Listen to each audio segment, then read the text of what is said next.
বিনা দোষে অনেককে আটক করা হয়েছে দাবি করলেন জলপাইগুড়ির বিদায়ী সাংসদ। বুধবার জলপাইগুড়ি কোতোয়ালি থানায় আসেন জলপাইগুড়ির বিদায়ী সাংসদ ডক্টর জয়ন্ত কুমার রায়।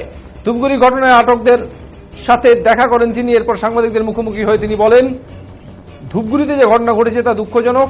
কিছু নিরীহ যুবককে গ্রেপ্তার করা হয়েছে, তাদেরকে দেখতে এসেছেন তিনি বলেন তারা চান যাদেরকে বিনা দোষে আটকে রাখা হয়েছে তাদেরকে যেন আইনের মাধ্যমে ছেড়ে দেওয়া হয়, কোর্টের মাধ্যমে চেষ্টা করা হচ্ছে।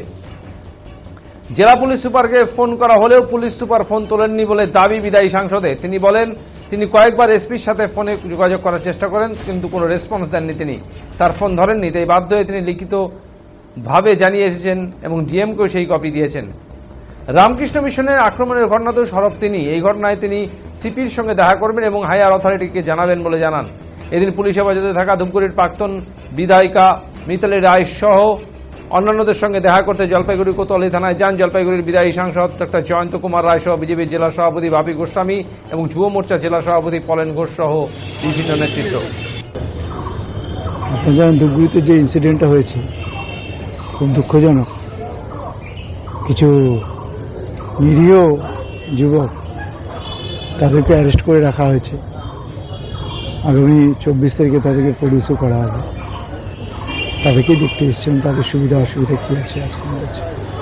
কী বলবেন এলাকার অবস্থা কি এবং আপনারা কি চাইছেন?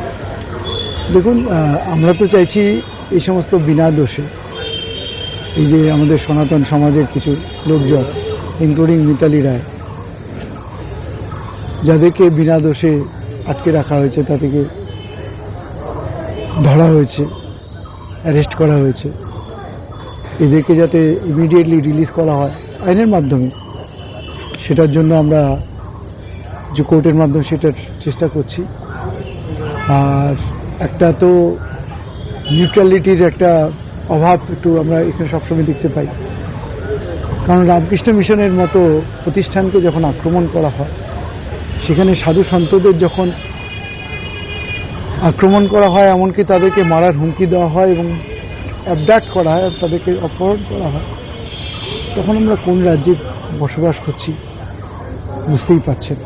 বলছি, শান্তি বৈঠকের জন্য কি কোনো আলোচনার প্রস্তাব পুলিশের থেকে বা প্রশাসন থেকে আপনার সাথে যোগাযোগ করা হয়েছিল?